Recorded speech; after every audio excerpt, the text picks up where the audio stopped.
I want to cover a few very positive rose developments that have happened here. We got 0.8 of an inch of rain last night. Supposedly we're up to 80 to 90% for today, but there's a break right now. I'm hoping we get a downpour because we've been so dry. Some really good rose things happening here. I want to show you my favorite first. This is my beloved Fairmount Red. I discovered in Colorado, I believe in 90 or 91. I can never remember. I hope the color comes true in this video cam. I love this rose. Good fragrance, saturated color. This year, which is year 4, the plant is now suckering at the base, just like the original plant did in the cemetery there in Fairmount, and the clones in my yard there and also in my clients' yards. It went almost completely leafless this winter because we had a lot of chill. It's not blooming anywhere as heavily as it would in Colorado, but the fact that it's on its own roots, grown organically, and is now in its 4th year in a restricted drainage pot, which is nothing more than a tree pot where I drew used plastic grocery bags through the drainage holes, is giving me really, really vigorous growth, and also the joy of using its pollen in my breeding work. I've got some more buds coming, and I'll probably use those as seed parent, and I like the idea of applying say Duchesse de Brabant, Barfield White Climber, and others to it to try to get some more subtropical genes into it. This bed here, which is slowly getting populated by roses buried in water-wise container gardens. Oh shucks, it's shot. This was the very first bloom on Walnut Street Yellow. There's some buds back there. This is a Wichurian Rambler that Michael and Eve Bronner discovered in Boulder, Colorado many years ago on Walnut Street. Eve took me to the house, and it had completely consumed the corner of the house. Glossy foliage, super cold hardy in Colorado.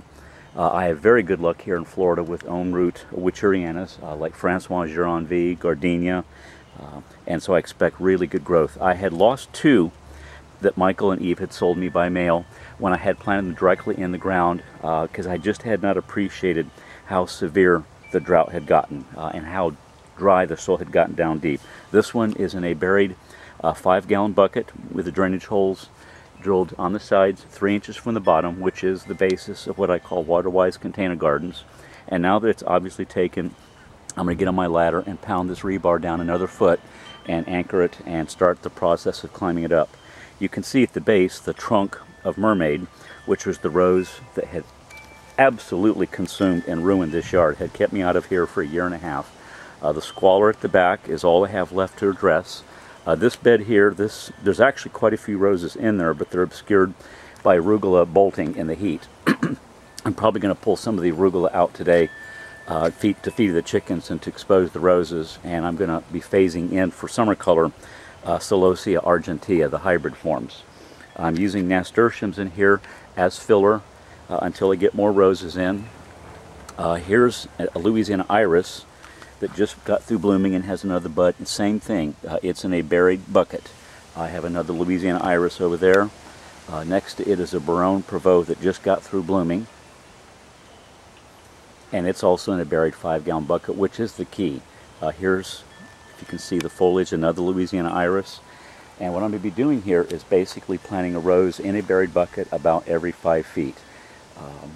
Generally 5-gallon buckets. Other ones like this pink cracker rose, which is the iconic mystery rose of Florida, is in a buried 7-gallon bucket from swimming pool tablets. Now over here is one more treat from Colorado. Oh, look at this snapdragon. Look at this. This is my beloved Louise ODA. In Denver, my plant was a monstrous pillar rose. Here, this plant is, I believe, 3 years old now. It's in a restricted drainage tree pot. I'm going to try to root cuttings off of it because it is very happy here. Beautiful, healthy foliage. I never spray, of course. It's on its own roots. Wonderful fragrance, wonderful form, and it's been a delight to have access to its pollen in my breeding work. This was a beautiful bloom on Oklahoma. Here's Dade City Red kind of petering out from a really nice flush. Back in the corner is a Joanne's Pink Perpetual that's leafing out after a flush, and same thing with Pat Austin. And then here at the base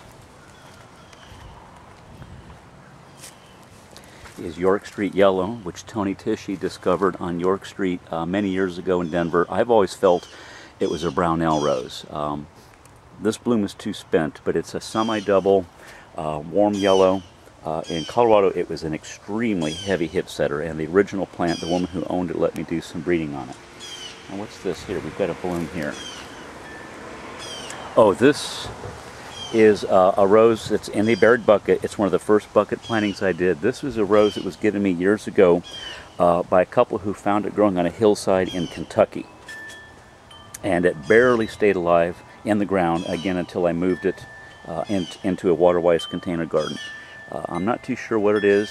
It can repeat bloom, but I'm hopeful that it'll get established and maybe give me a better idea. One last thing, this monstrous plant of Newport Fairy went completely leafless this winter, is budding out with leaves now, and I'm hoping I get my first big display. It's almost too vigorous. This is another bed I have to clear out from freeze kill. But the Newport Fairy is absolutely monstrous. But this is now, let's see, I guess 6 years old on its own roots. And last year it gave me maybe 300 blooms. But in a colder climate, a plant this size would produce thousands and thousands of blooms. So this may be its last year if it doesn't perform well. Is Rosa bracteata, which I've got to prune hard again to get it back to a mushroom shape, and so it doesn't do what Mermaid did. Take a peek out here real quick.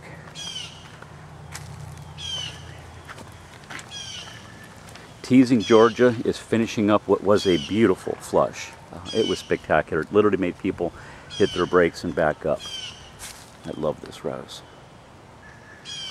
Let's pan in here the nasturtium bed, which will by the end of summer be fully planted in all kinds of containerized roses. And then all the way back to my west fence, same thing, is I'll be burying roses in buried 5-gallon buckets and fully recreate the whole collection that I lost to a combination of Mermaid and that perennial morning glory from hell that I now despise.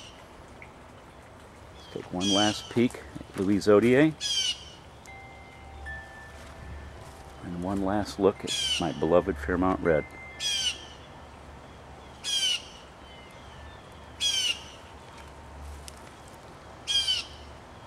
Here's hoping we get a ton of rain today.